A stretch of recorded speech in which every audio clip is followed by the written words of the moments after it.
نہیں تقصیر، دل کی نہیں تقصیر، کمند آنکھیں ہے ظالم، دل کی نہیں تقصیر، کمند آنکھیں ہے ظالم، یہ جا کے نہ لڑتی وہ گرفتار نہ ہوتا، آنکھوں نے پہلے لڑائی کی، دل قریب گرفتار ہوگا۔ اور بڑی عجیب بات کہی، رتاب سے آنکھ لڑی مجھے ڈر ہے دل کا، کئی جنگ و جدل میں مارا نہ جاتا ہوں۔ آنکھیں لڑتی ہیں، ہاتھ لڑتے ہیں، سر کے اشارے کام کرتے ہیں، دل غریب تو اندر بیٹھا ہے، دل کی تو شرارت چلتی ہے، وہ وہاں بیٹھا شرارت کرتا ہے، اعضاء حرکت کر رہے ہیں۔ اس لیے یہ ساری چیزیں وضاحت کے ساتھ بتائی ہیں اسلام نے، کس کے سامنے آنا اور کس کے سامنے نہیں آنا، کس سے پردہ کرنا اور کس سے نہیں کرنا۔ یہ لوگ جو کہتے ہیں کہ پردے کی وجہ سے عورتوں کے اندر جراثیم پیدا ہو گئے، میں کہتا ہوں اگر پردے میں رہتے رہتے عورت کے اندر بدن میں جراثیم پیدا ہو گئے، چلو کڑپ کڑپ کے تیرے دروازے پہ تو مر جائے گی، تیرے بوڑھے پہ تو مر جائے گی، تیری بیوی اور بیگم بن کے تو مر جائے گی، اگر باہر پھری ایسے جراثیم پیدا ہوں گے، مرے گی تیری نہیں مرے گی، کسی اور کی مرے گی۔ ان جراثیموں کا کیا علاج ہے؟ منڈا کھلا ملک بن گیا سارا۔ نبی کریم صلی اللہ تعالی علیہ وسلم کا دربار عالیہ ہے، کافر لڑکی کو میدان جنگ سے گرفتار کر کے لایا گیا، لڑنے آئی تھی، اپنے سپاہیوں کو گانے گا گا کر وہ بھارنے آئی تھی، مقابلہ کرنے آئی ہے محمد عربی سب کہہ دو صلی اللہ علیہ وسلم کا، صحابہ کرام کا مقابلہ کرنے آئی، آ گئی۔ صحابہ کرام نے عرض بھی کیا یا رسول اللہ کافر کی بیٹی ہے، میدان جنگ سے گرفتار ہو کے آئی ہے، غدار ہے، سزا کے قابل ہے، بے عزتی کے قابل ہے، آبرو ریزی کرنے کے قابل ہے، اس کا کیا احترام ہے؟ فرمایا او لوگو ٹھیک ہے بیٹی کافر کی ہے، اپنے باپ کے دروازے پہ بھی ننگی بیٹھے، میں محمد رسول اللہ صلی اللہ علیہ وسلم کے دروازے پہ بھی ننگی بیٹھے، فرق کیا ہوگا؟ اپنے باپ کے دروازے پہ بھی ننگے سر بیٹھے اور میرے دروازے پہ بھی ننگے سر بیٹھے، تو میرا دروازہ اور ان کا دروازہ کیا برابر ہے؟ شہنشاہ کائنات مدنی کریم صلی اللہ تعالی علیہ وسلم نے پوچھا کیا چاہتی ہے؟ کیا ارادہ ہے؟ اللہ اکبر۔ کافروں کو یہ یقین تھا کہ رحمت کا دریا ہے، کرم کا دریا ہے کالی کملی والے کی ذات اقدس صلی اللہ علیہ وسلم۔ آج ہمارا یقین نہیں ہے، ٹھیک ہے مارے مارے۔ کافر کی بیٹی کہنے لگی مجھے تمہارے دریائے کرم سے بڑی امید ہے، مجھے آپ کے دریائے رحمت سے بڑی امید ہے، میری عزت بچا گئے، مجھے باعزت گھر پہنچا دے میرے گھر۔ جنگی قیدی کو یوں کون چھوڑتا ہے؟ بڑے بڑے سوالات پوچھے جاتے ہیں، تکلیفیں دی جاتی ہیں، بتا تمہارا اور کیا پروگرام ہے، تیرا بھائی کیا کرتا ہے، تمہارے سردار کیا کرتے ہیں۔ نعوذ باللہ اگر ہمارا زمانہ ہوتا، عرب کی حسین لڑکی ہو، خوبصورت لڑکی ہو اور گرفتار کر کے لائے، اگر ہمارا زمانہ ہوتا تو کیا اس کو باعزت سردار کے سامنے لاتے؟ پہلے ہی نہ ادھر ادھر کر دیتے۔ آپ پکے غلام ہیں، بخشے ہوئے لوگ ہیں، جنت کے ٹھیکیدار ہیں۔ اگلے دن ایک مولوی تقریر کرتا ہوا کہہ رہا تھا روپیہ روپیہ دے جاؤ جنت لے جاؤ، جو کہ 40 روپیے اس کو کرتا نہیں جنت لگ جاتی ہے۔ چلو سستا ہر چیز مانگی ہے، جنت سستی ہو گئی ہے۔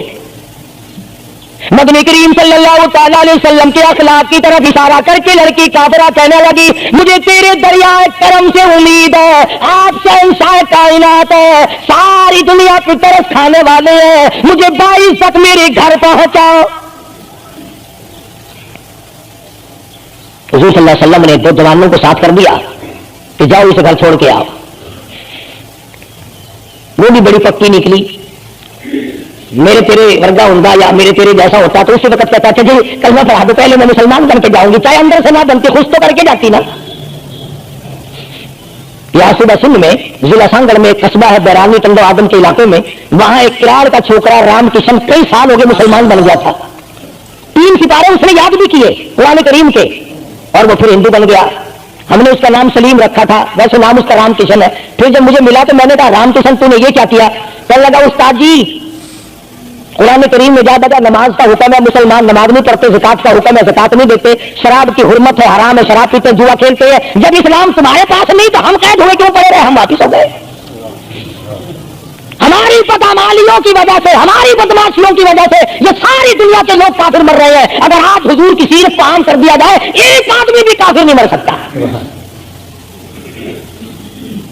ابھی کئی دن ہو گئے اخبار میں بتلا رہے تھے کہ امریکہ کا کوئی بہت بڑا سائنسدان چاند میں گیا، وہاں اس نے اذان سنی اور پھر اس نے قاہرہ مصر میں وہی اذان سنی تو علماء سے بات چیت کر کے مسلمان ہو گیا. کہنے لگا میں اس رب کو کیوں نہ مانوں جس کی آواز چاروں طرف پھیلی ہوئی ہے. چاند میں نے پوری اذان سنی، چاند میں. وہ امریکہ کا سائنسدان یہودی اذان سن کر مسلمان ہو گیا، تو اذان سن کر مسجد میں نہیں آتا؟ تجھے پھانسی لگتی ہے مسجد کی طرف آتے ہوئے، تیری دکان ختم ہوتی ہے، تیرا کاروبار کا بیڑا گرک ہوتا ہے نماز پڑھتے ہوئے. اور بات کرو نا ہمارا نہیں آنے دیتے. اور جی کلمہ کو آخر جنت میں جائیں گے نا، تیرے باپ کی جاگیر ہے جنت. اگر جنت اتنی سستی ہوتی محمد کریم صلی اللہ علیہ وسلم کے غلاموں کے چمڑے نہ اڑے جاتے. آگ میں جل گئے صحابہ اکرام.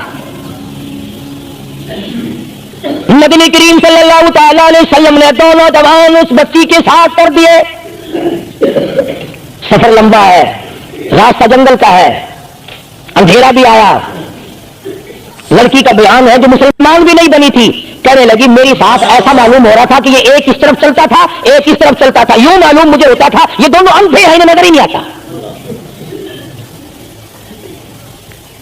اور جب یہ کافرہ لڑکی اپنے گھر پہنچی تو بھائی نے پوچھا بتا کیا گزری؟ جوانی ہے، شباب ہے، حسن ہے، جمال ہے، قد و قامت ہے، شکل و صورت ہے. کیا بنی؟ تو جنگ میں گرفتار ہو کے گئی تھی، کیا کیا؟ قربان جاؤں اس لڑکی کے بیان پہ کہنے لگی جو میری عزت آبرو کی حفاظت مدنی کریم صلی اللہ علیہ وسلم نے کی، شہنشاہ کائنات کے غلاموں نے کی، وہ تو ماں جائے بھائی بھی نہیں کر سکتا. سگا بھائی ہو کر کے تو نہیں کر سکتا، جو انہوں نے میری عزت کی حفاظت کی ہے. وہ بھائی بھی سمجھدار تھا، قریب آ کے کہنے لگا پھر کچھ کما کے بھی لائی؟ مطلب یہ کہ ایسے دربار سے خالی تو نہیں آئی، کلمہ پڑھا؟ کہنے لگی نہیں کلمہ نہیں پڑھا. اس نے کہا واہ واہ، غضب کر دیا، ایسے دربار سے خالی آ گئی؟ دربار ہو محمد کریم صلی اللہ علیہ وسلم کا اور تو خالی آ گئی؟ انہوں نے تیری ساتھ اتنا سلوک کیا کہ رحمت والی چادر جس کو دنیا دیکھنے کو ترستی ہے تجھے اڑا گئی، تیرے سر پہ ڈال دی. کہنے لگی نہیں میں نے کلمہ تو نہیں پڑھا. اور کہنے لگی کہ صرف اس وجہ سے نہیں پڑھا، میرا دل تو مجھے کہتا رہا کہ کلمہ پڑھو، کہ اگر میں مسلمان ہو گئی میں یہاں ان لوگوں میں رہوں گی، جنت میں جاؤں گی، کہیں ایسا نہ ہو میرا بھائی جہنم میں نہ چلا جائے. اصل میں تجھے لینے آئی ہوں، دونوں چل کر اسلام قبول کریں گے. اور کہتی امن سا میری ہے کہ چلو ڈھونڈے غلاموں کو، چلو ڈھونڈے غلاموں کو، شہنشاہ کر دیا جس نے زمانے بھر کے غلاموں کو، آقا کر دیا جس نے. اگر تم چاہتے ہو کہ امن ہو سارے زمانے میں تو پھر یہ دولت ہے پوشیدہ محمد کے خزانے میں. کہنے لگی دونوں چل کر غلامی کریں گے.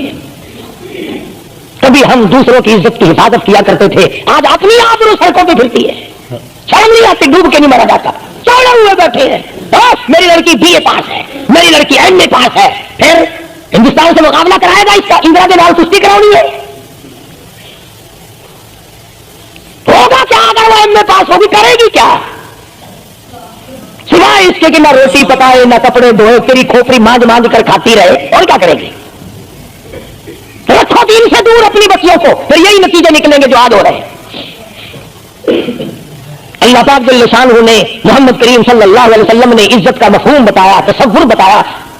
مدنی کریم صلی اللہ تعالی علیہ وسلم کی سب سے پیاری گھر والی سیدہ عائشہ صدیقہ رضی اللہ تعالیٰ عنہا قرآن کریم کی تلاوت فرما رہی ہے.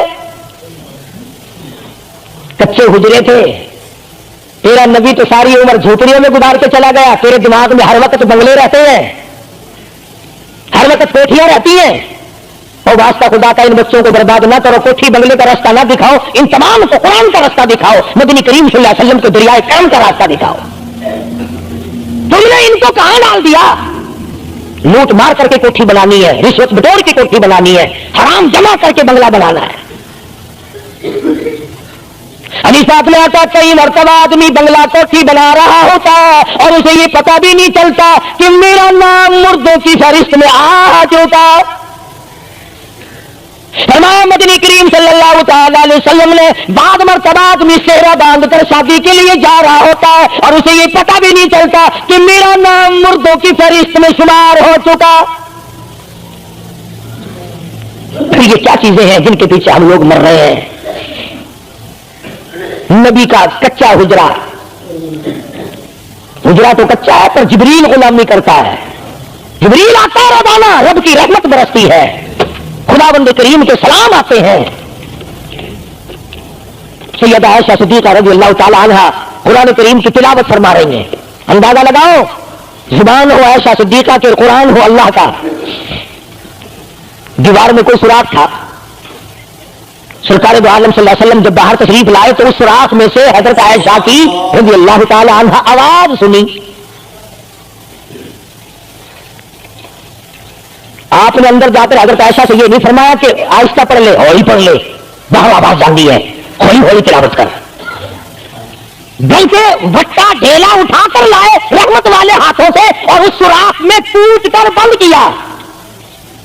ماں کی آواز امت کو نہ سنائی دے، قرآن کی آواز، ماں کی آواز، نبی کی گھر والی کی آواز، نبی نے اس کا انتظام کیا ہے۔ آج ہمارا معاشرہ تمہارے سامنے ہے، کتنی گانے والی ہیں، کتنی بجانے والی ہیں۔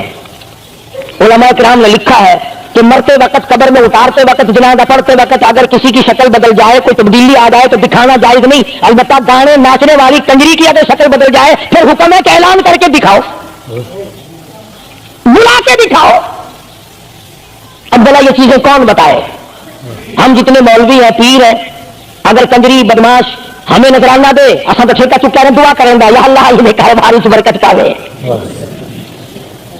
جیسا بھی کاروبار ہوگا ہم نے تو ٹھیکہ اٹھا رکھا برکت کی دعا مانگنے کا۔ جو شراب بیچتا ہو شراب زیادہ بکے، جو جوا کھیلتا ہو زیادہ جوئے میں پتے لگے، جو جس قسم کا کاروبار کرتا ہو، اور نظرانے تو زیادہ دے گا ہی وہ جس کو بغیر محنت کی کمائی ملے گی۔ اگر آج تم ملتان شہر میں جا کر یہ اعلان کر دو کہ قاری حنیف کو جوئے کے پتوں کا پتہ ہے، جو نمبر وہ بتائے نا سکتے میں وہی لگا دو، کامیاب ہو جاؤ گے انشاءاللہ۔ شام تک اگر 1 لاکھ روپیہ نہ آ جائے تو لالچ بھیجنا، چلے آئے گے سارے للے تللے جاؤ جی سالوں کے صفائی کی 1 نمبر دس دو بس، پھر ہمارے نعرے ہیں۔ قرآن کوئی نہیں پوچھتا، نبی پاک صلی اللہ علیہ وسلم کی حدیث پاک کوئی نہیں پوچھتا، درود شریف کے فضائل اور ثواب کوئی نہیں پوچھتا۔ ہر وقت اور ہر لمحہ ہم لوگ دنیا کے پیچھے لگے ہوئے ہیں۔ آواز آئی میرے محبوب صلی اللہ تعالی علیہ وسلم ان عورتوں کو بتا، یا ایھا النبی قل لازواجک و بناتک و نساء المؤمنین، ازواج مطہرات سے کہو، اپنی بیٹیوں سے کہو۔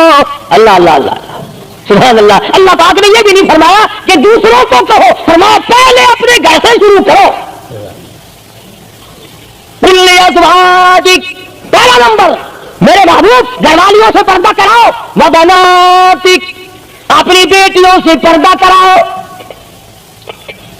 سیدہ عائشہ صدیقہ پہلے پردہ کرے، سیدہ ام سلمہ رضی اللہ تعالیٰ عنہ پہلے پردہ کرے، سیدہ ام حبیبہ سے پردہ کراؤ، سیدہ صفیہ سے پردہ کراؤ، سیدہ زینب سے پردہ کراؤ، سیدہ جویریہ سے پردہ کراؤ، تمام سیدہ میمونہ سے پردہ کراؤ۔ پہلے اپنے گھر سے شروع کرو، پھر بیٹیوں پہ آ جاؤ۔ رقیہ پردہ کرے، سیدہ زینب پردہ کرے، سیدہ ام کلثوم پردہ کرے۔ الہ العالمین یہ تو بڑی نبی کی پیاری بیٹی ہے، لگتے جگر ہے، سیدہ فاطمہ الزہرا کی کالی کملی والے اس لگتے جگر سے پردہ کراؤ۔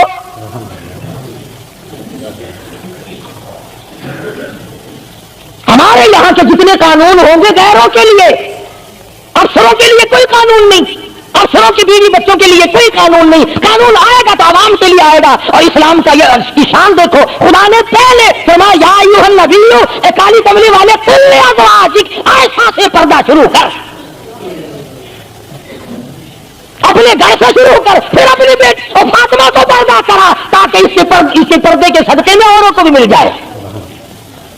پھر فرمایا ونساء المؤمنین, پھر مسلمان عورتوں سے پردہ کراؤ. سیدہ فاطمہ الزہرا رضی اللہ تعالی عنہا کے بارے میں شاہ عبد العزیز محدث دہلوی رحمۃ اللہ علیہ نے فتح العزیز میں لکھا ہے, میدان حشر برپا ہوگا, قیامت لگی ہوئی ہوگی, انبیاء رو رہے ہوں گے, رسول رو رہے ہوں گے, پریشان ہوں گے. اب آدھا کی یوم یجمع اللہ الرسل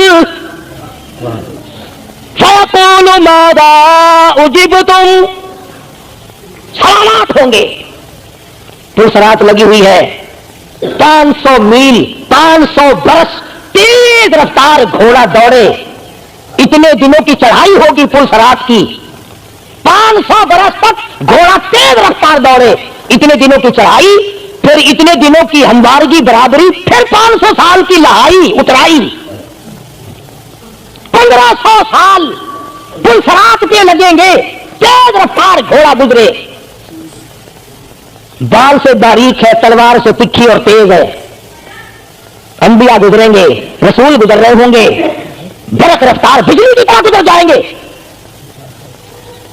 مگر جب باری آئے گی کالی کملی والے کی لفظ دیگر فاطمہ الزہرا کی, ایک فرشتہ اعلان کرے گا یا معاشر الانبیاء والاولیاء یغضوا من ابصارکم, اے کلیم اللہ, اے خلیل اللہ, اے ذبیح اللہ, اے نوح نجی اللہ, اے عیسیٰ روح اللہ, اے ابو بکر, اے صحابہ کرام, اے قطبوں, اے ابدالوں, اے غوثوں, تمام کے تمام اپنی نظریں نیچی کر لو, کالی کملی والے کی بیٹی فاطمہ الزہرا گزرنے والی ہے.